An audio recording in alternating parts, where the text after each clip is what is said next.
manquait une vis en C'est bas. fou ça. J'ai mis carrément. Et les autres, bah, optique liquide. Ah. Juste comme si c'était juste en contact. Quoi. Ouais. Avec la vibration, je pense qu'à un moment ou un autre, ça serait desserré. Bah, l'autre, je sais pas comment. Faut y aller quand même pour que. Et bah, une fois qu'elle est débloquée, après, je sais que j'ai déjà vu, j'ai vu sur piste. Moi. Ah bah ça, avec les vibrations. C'est incroyable. Ouais. Ça va super vite après. Ah ouais, non, mais là, oui, c'est chaud quand même. Heureusement que. Parce que c'était à quelques peut-être mois, ou peut-être. Ouais, ça aurait pu être dramatique. Les plaquettes de frein, c'est les plaquettes que, du coup, vu que tu as un système de frein qui est quand même pas mal, je sais pas pris de la plaquette classique, c'est de la. Ah bah oui.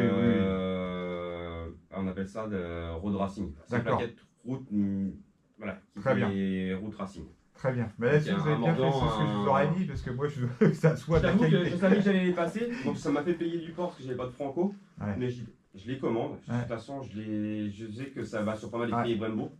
Je vais les repasser à un moment ou un autre. Ah, mais de toute façon, non, mais avec. De toute façon, la moto, c'est vachement important. On peut pas la laisser partir maintenant qu'on le sait, les freins. Après, nous, on est responsables. Quoi. Ouais, c'est clair. Mais là, c'est quand même une. Ouais, bon, bref.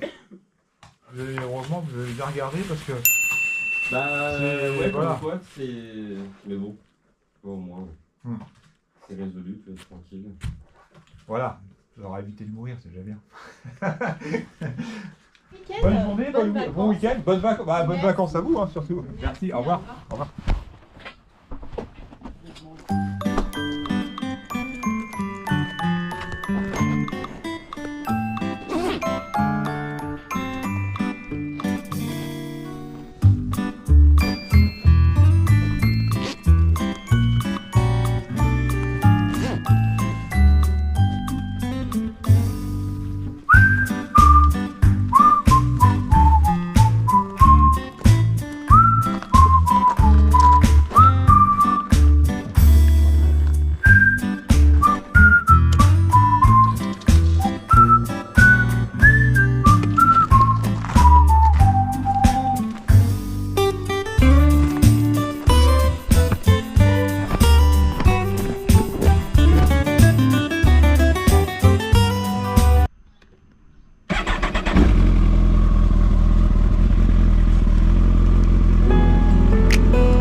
햇살이 너무 좋았어 그냥 모두 좋았어 널 만나서 모든 게 다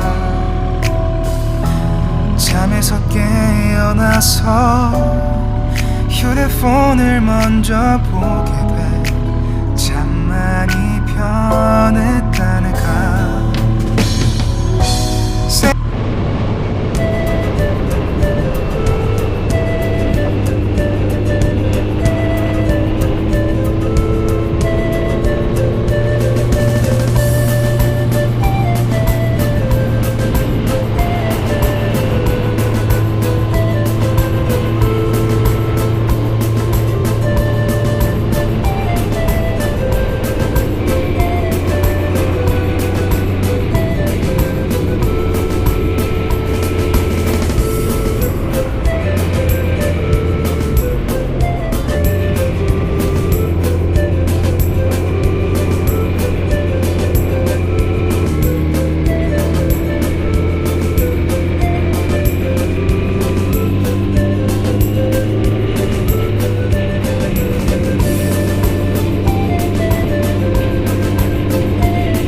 Regardez avec une chaîne.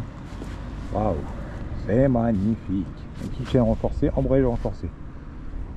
Et je vois, il est vachement plus dur. Ah, il est vachement beaucoup plus dur qu'avant. Après, il faut qu'il se fasse, hein, il est neuf. Hein. Donc l'embrayage renforcé, vous avez bien. Non, lui il est encore nickel, hein. Il est transparent. Ils ont fait la vidange. Donc la moto est propre. Hein. La ventile elle a chaud, et c'est très chaud aujourd'hui. Donc voilà la petite... c'est la seule chose qu'on voit qui est apparente, c'est le kitchen. Ah, c'est monstrueux.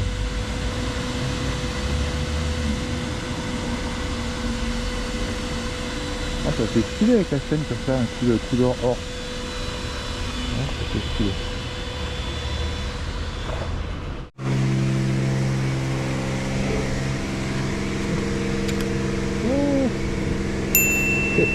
Allez, génial, c'est cadeau ça. Alors, c'est parti, alors, pas vraiment, je vais assez loin sans arrêt. Parce qu'il y a quand même de la pression.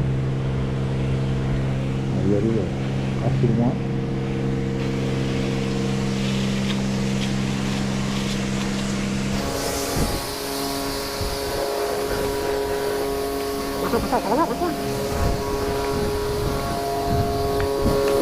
C'est pour ça.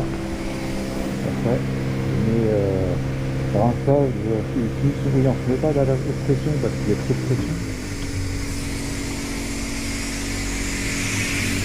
Mais moi, c'est de l'eau arriver.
Ça c'est gras ça, non?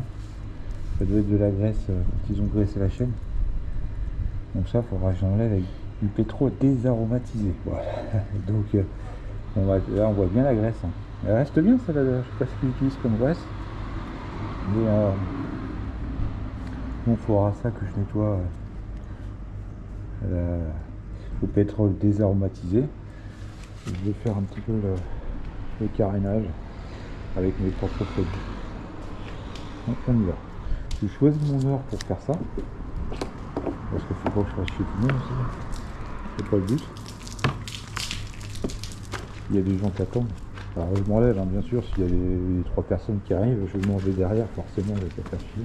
Quand il n'y a personne, on profite. Bon là, j'ai fini. Là, j'ai mis de l'eau avec du produit. Et puis je la fais comme ça. Je fais les finitions, tout ça, puis je la rince encore.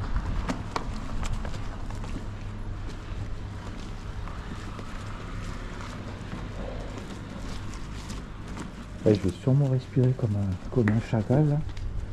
Alors pourquoi j'ai pas mis ma tenue? Parce que je suis avec ça, je suis avec ça. Je crois que c'est la première fois que je le porte ça. Je m'en suis jamais servi, c'est un truc de moto, mais c'est pas terrible. Et j'ai pas mis les chaussures, pardonnez-moi, j'ai pas mis les chaussures adaptées à la moto. Quelle indignité. Moto, exceptionnellement, mais normalement il n'y a pas d'exception, toujours. Mais là je suis pas à l'aise quoi, c'est comme si vous demandiez à un cosmonaute de laver sa fusée quoi. Déjà qu'il fait très chaud, alors c'est pas évident. Donc je préfère être à l'aise pour nettoyer. Et puis voilà. Donc là, je me dépêche parce que ça sèche vite. Je pars, mais j'avance pas à grand chose quoi. Et je vous montrerai un peu les produits que j'utilise pour le reste, pour la faire briller. Après je vais la rincer.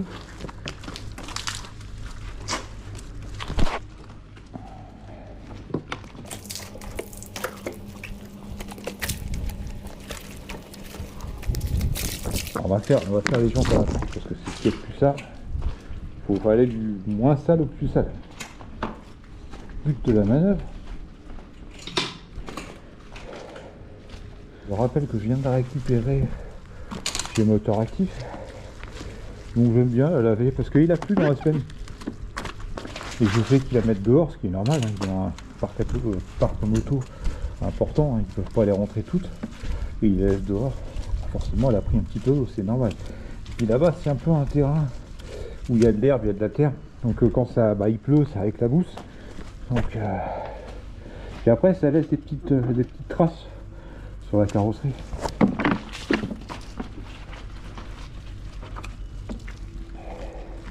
Il est lourd la bouteille, elle fait 5 hein, quand même. Ouais, je profite de nettoyer tout. Voilà. Voilà, et là on va faire les... Alors, je vais la poser un peu.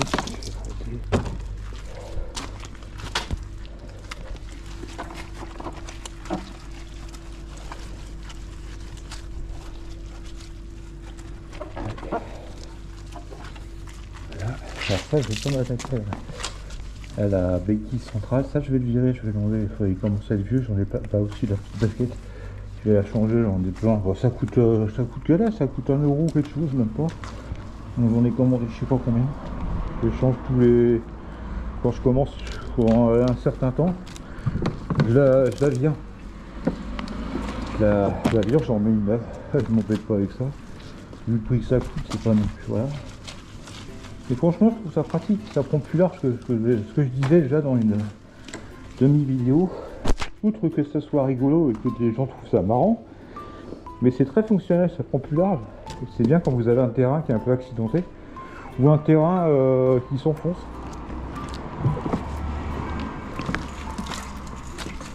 Donc voilà quoi. On fait tout. Là je fais tout. Hein. Bon, après l'avantage c'est qu'il n'y a pas de boutique de son. C'est ce que je disais. Quand il fait chaud, il n'y a rien, il n'y a pas de bestiole qui traîne. C'est ça qui est génial. Ça c'est... Alors on refait un petit peu la carrosserie. Voilà, correctement. Voilà, le radiateur. Ah ouais, je fais tout, tant qu'à faire. Mais j'aime bien faire ça, moi. J'aime bien la nettoyer.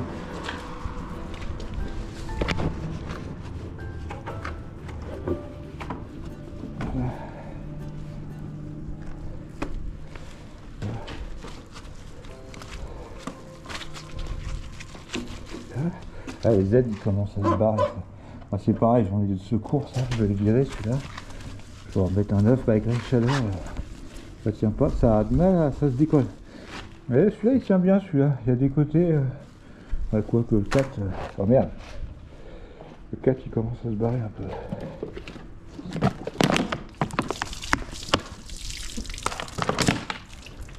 Voilà. Je dois respirer comme un bœuf parce que là je floute la plaque. Moi, je disais que je parle avec le casque. C'est pas évident parce que je garde le casque sur ça, forcément je peux pas filmer, ça va être compliqué, je peux pas tenir et puis là en même temps. Déjà j'ai déjà du mal à tenir la bouteille en même temps que de frotter. Je crois que tu buvais plus. Oh, je bois de temps en temps mais pas. Donc ça va être compliqué, en plus il faut que je tienne la GoPro. Donc l'idéal c'est quand même que je reste sur... Aïe, je tape besoin. Voilà, et puis après je commencerai à faire les jantes.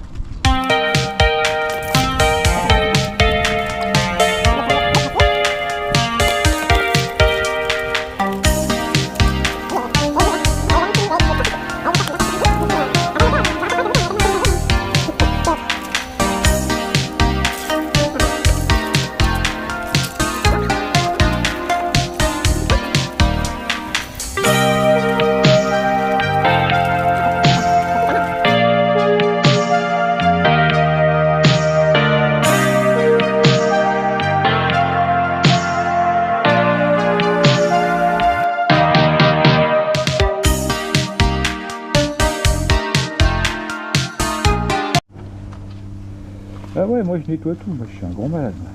Là, quand je vous dis que je suis maniaque, je fais pas semblant.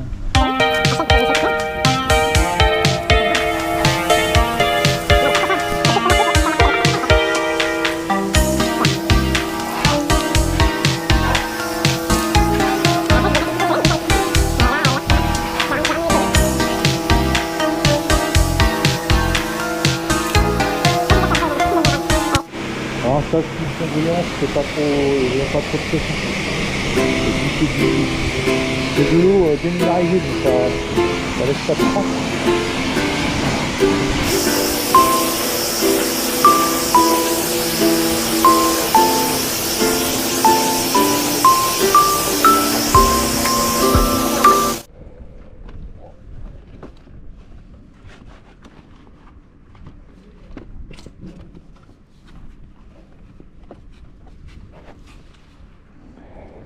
Avec le casque, c'est pas évident, je vous dirais.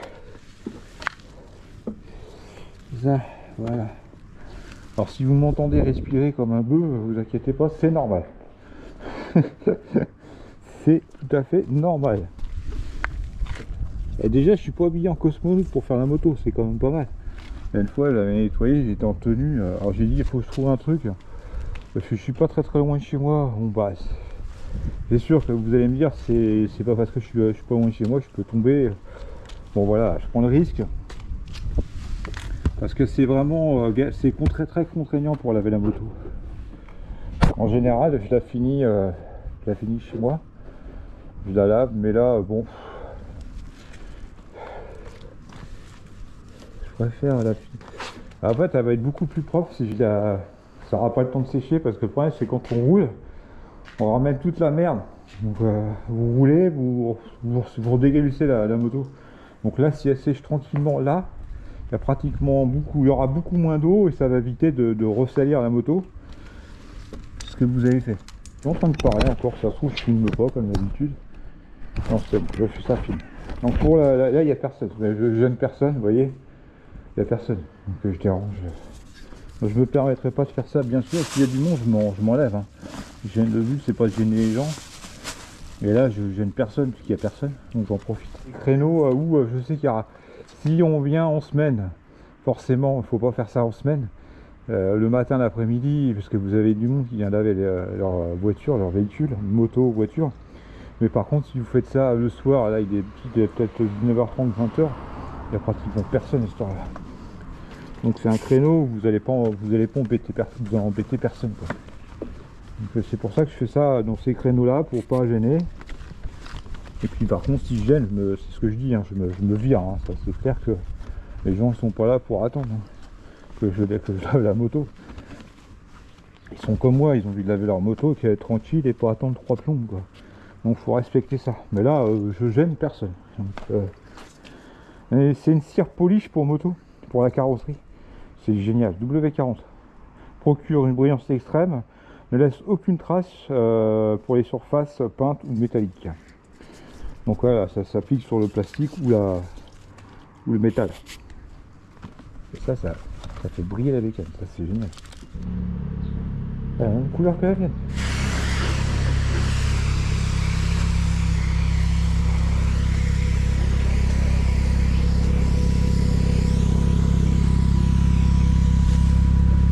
Elle est superbe. Oh, merci. Ah, c'est la même couleur. Ah ouais, mais c'est ce que j'étais en train de dire. C'est la même couleur que la mienne. Ouais, c'est pas mal. Elle est magnifique. Ouais, superbe. Ça vous dérange pas si vous la mettez à côté, je fais une photo? Ouais, bah j'allais juste chercher les trucs. Bah, si vous la bougez, il n'y a pas de problème. Super. Ouais, je me gare à côté. Ouais, à côté, super. Ça va aller? Elle est belle. Hein.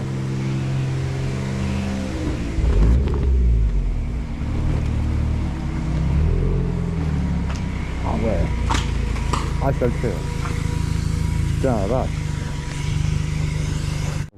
C'est pas enregistré, c'est que j'ai pas appuyé sur le bouton rec. Donc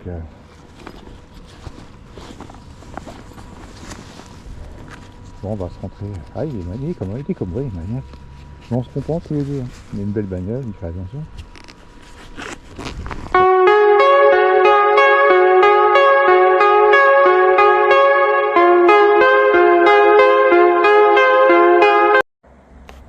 les amis, regardez. Et je referai une vidéo en nocturne parce que je suis en vacances, là j'ai un petit peu de temps, donc je vais reprendre un petit peu les vidéos et puis je referai peut-être un autre live. Donc Godzilla, elle est pas magnifique. Alors je suis désolé parce que par contre j'ai un espèce de haillon au niveau de la plaque en fait, pour cacher la plaque. Et j'en avais un avant qui était magnifique, enfin pas magnifique, mais c'était quand même mieux que celui-là. Là c'est vraiment, c'est triste, c'est vraiment pathétique d'avoir un truc pourri comme ça avec une moto comme ça. Ah oui, je sais pas quoi dire. C'est triste, hein. C'est triste. Donc je vais revenir un petit peu tout ce qui a été changé sur la moto. Est-ce que j'ai vu une évolution? Est-ce que j'ai vu un changement par rapport à ce qui a été fait? Donc je rappelle les faits, j'ai changé l'embrayage et j'ai changé le kitchen. Et puis je vais vous parler un petit peu de l'incident qui aurait pu être effectivement dramatique. Qu'est-ce qui aurait pu se passer? Qu'est-ce qui s'est passé finalement? Donc je vais revenir à la fin, mais je vais commencer par le début. C'est-à-dire l'embrayage et le kitchen que j'ai changé chez Moteur Actif, qui m'ont changé ça dans les règles de l'art. Donc, je vais commencer par vous montrer le kitchen. Rien d'extraordinaire, mais faut le montrer quand même. Ça fait partie quand même, puisque c'est visible, donc autant le montrer. Donc, kitchen renforcé, donc ça comprend, donc c'est un produit français, c'est de la très bonne qualité, c'est Made in France. Et là, ils sont number one. Ça, vous êtes tranquille en longévité, vous êtes sûr de ne pas casser, voilà, c'est le top. Hein.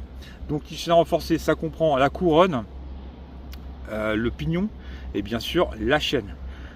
Voilà, vous avez là avec ça, je suis tranquille. Donc voilà. Ensuite, l'embrayage, bah forcément l'embrayage, on va rien voir puisque c'est caché, hein, forcément. Donc il y a eu une vidange qui a été faite. D'ailleurs, l'huile, elle doit être limpide, on dirait de l'eau. Elle était revidangée depuis. Alors cette moto-là, je rappelle qu'elle a été vidangée au moins sur une année, au moins 5 fois. Au moins 5 fois.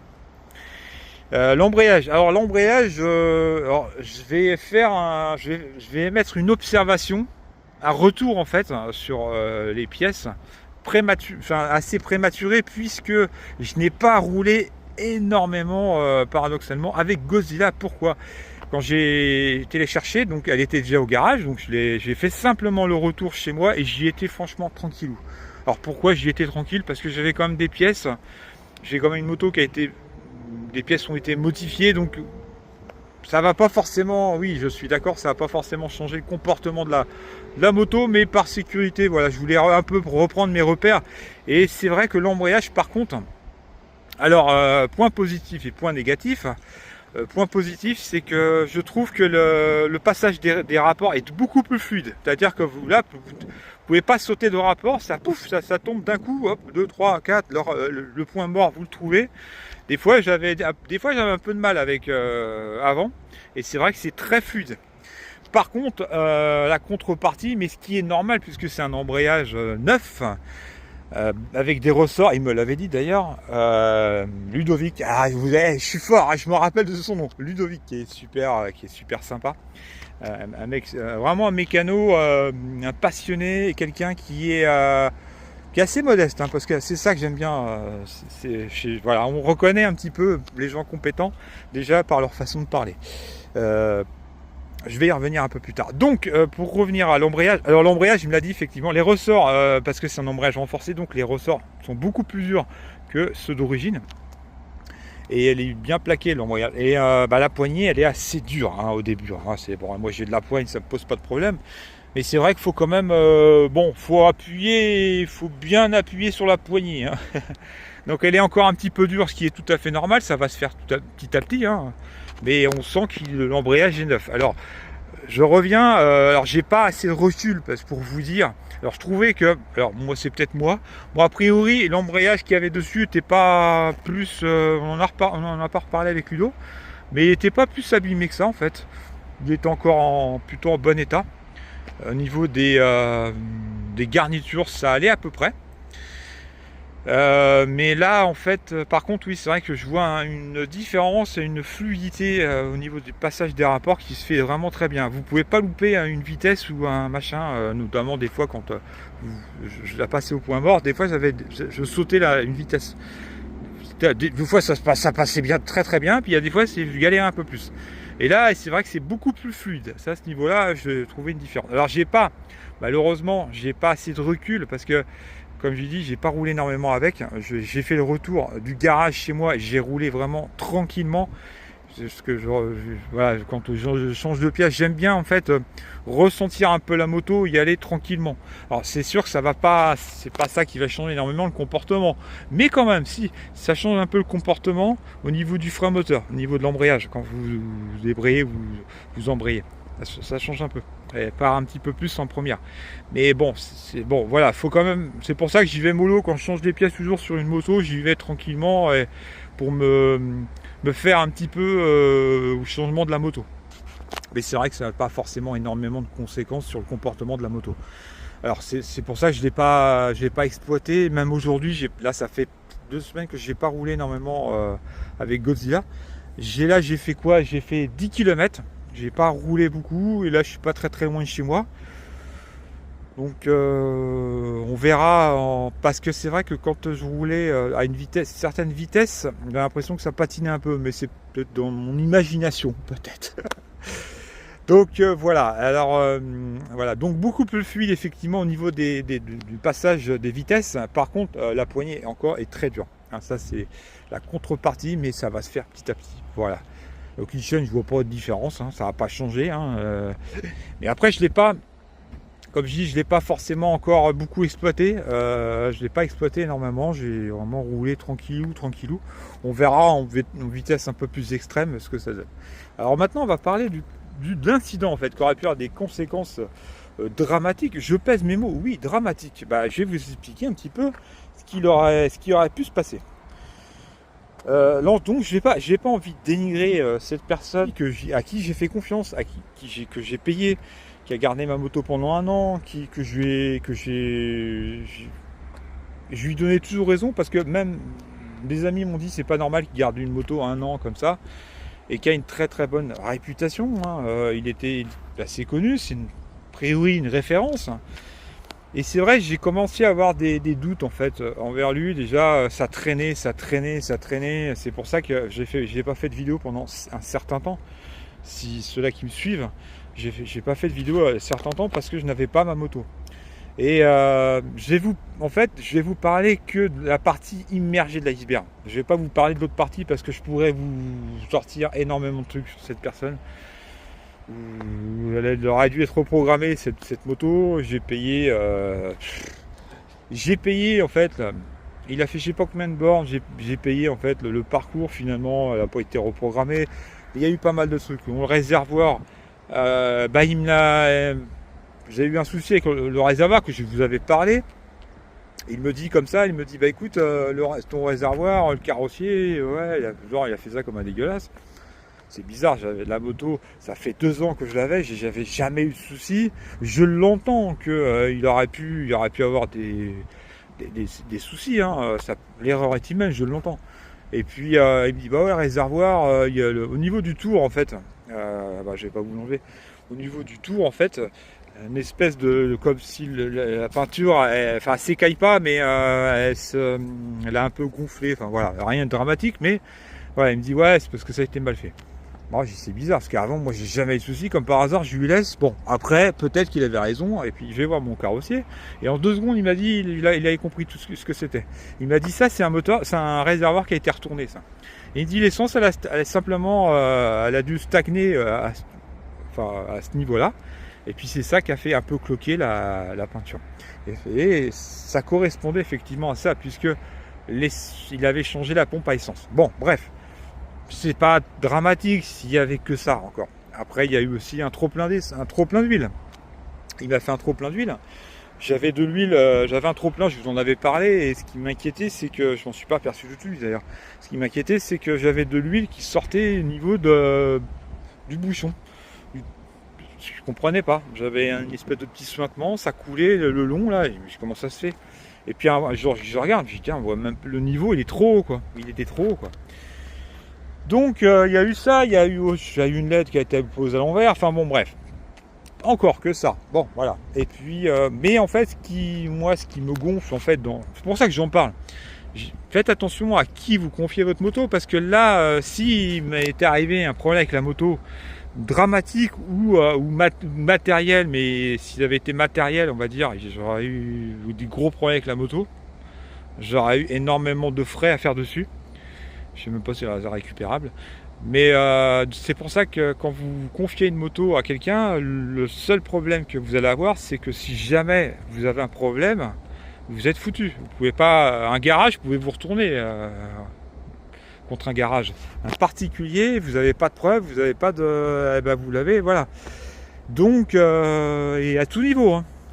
Parce que si jamais vous êtes handicapé, je vais dans le dramatique moi, hein. Vous êtes handicapé ou quoi,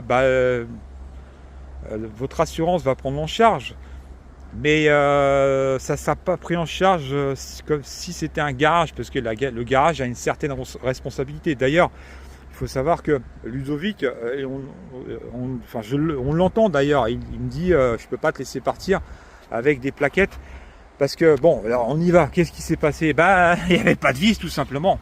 Là, il n'y avait pas de vis, c'est le côté gauche, bon, c'était l'autre côté, bon bref. Il n'y avait pas de vis en bas, et celle du haut, en fait, elle était en train de se dévisser gentiment, quoi. C'était pas, ça devait pas être serré. Soit ça se peut pas qu'il l'oubliait, je sais pas. Soit il l'a oublié, mais dans les deux cas, ça reste très grave. Soit il l'a oublié, soit il n'en a pas mis. Mais je pense pas qu'il n'en ait pas mis. Je pense qu'elle n'était pas serrée, elle a juste desserré petit à petit. Donc il reste, l'étrier tenait avec une vis en fait. D'accord? Et l'autre est en train de se barrer. Ok? Ce qu'il faisait, c'est que l'étrier, il bougeait comme je sais pas quoi. Il m'en a parlé, Ludo. Alors, il n'a pas fait de vidéo, il n'a pas fait de photo. Après, c'est pas le genre de la maison. Voilà, c'est quelqu'un d'une certaine humilité. Il m'a dit le problème, et puis voilà. Mais il n'en fait pas non plus des. Mais moi, j'avais besoin d'en parler parce que c'est pour vous prévenir que faites attention, parce que si un jour vous confiez votre moto, voilà, moi, ça m'a un peu refroidi cette histoire. Donc. Qu'est-ce qu'il aurait pu se passer? Tout simplement là, donc il n'y a plus de vis là, et cette vis là est en train de se barrer. Ce qu'il aurait, il serait passé, c'est qu'elle aurait commencé à tenir juste avec la durite en fait. Donc dans le pire des cas, avec l'effet gyroscopique de la roue en fait, l'étrier aurait pu rentrer dans la jante là. Et j'aurais fait un vol plané que ce soit à 50, que je sois à 130, ça aurait pu être dramatique.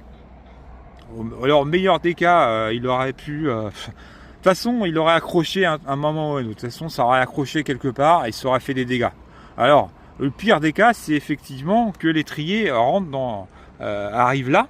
Mais de toute façon, avec la vitesse, vous imaginez qu'à la vitesse, à un moment, il va s'accrocher dedans. Vous êtes par exemple sur une autoroute. On imagine que vous êtes sur une autoroute. Vous pouvez pas vous arrêter comme ça.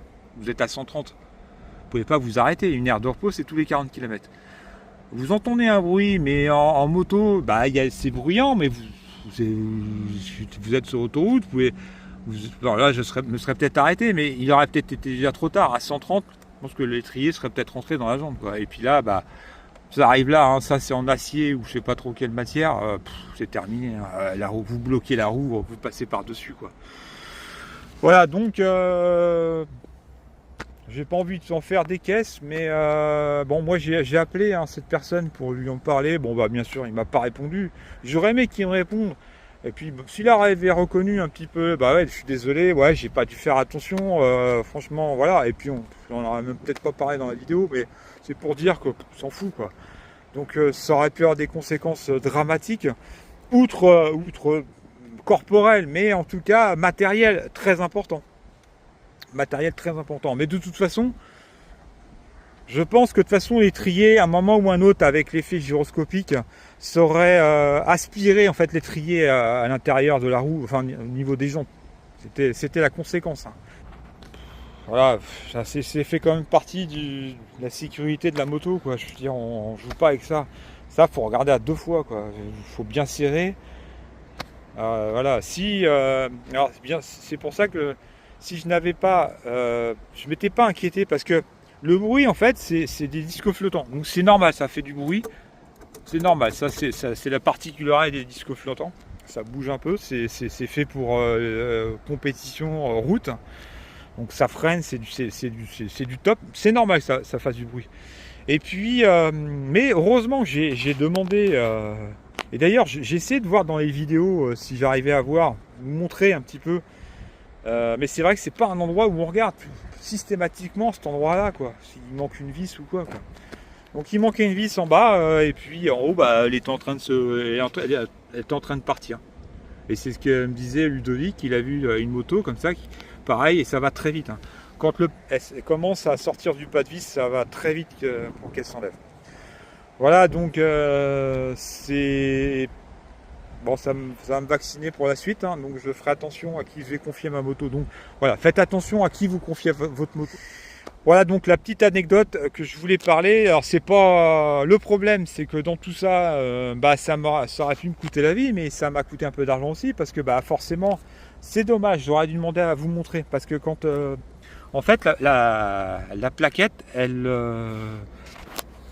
appuyait sur un petit morceau comme ça. Alors vous auriez, c'est dommage, je ne sais pas s'il la garde, il faudrait que je l'appelle qu'il la mette de côté. C'est dommage, j'aurais dû la prendre. En fait la plaquette, elle n'était pas bouffée sur tout le côté plat, en fait, elle était bouffée que sur un endroit. En fait, elle portait que sur un petit morceau comme ça.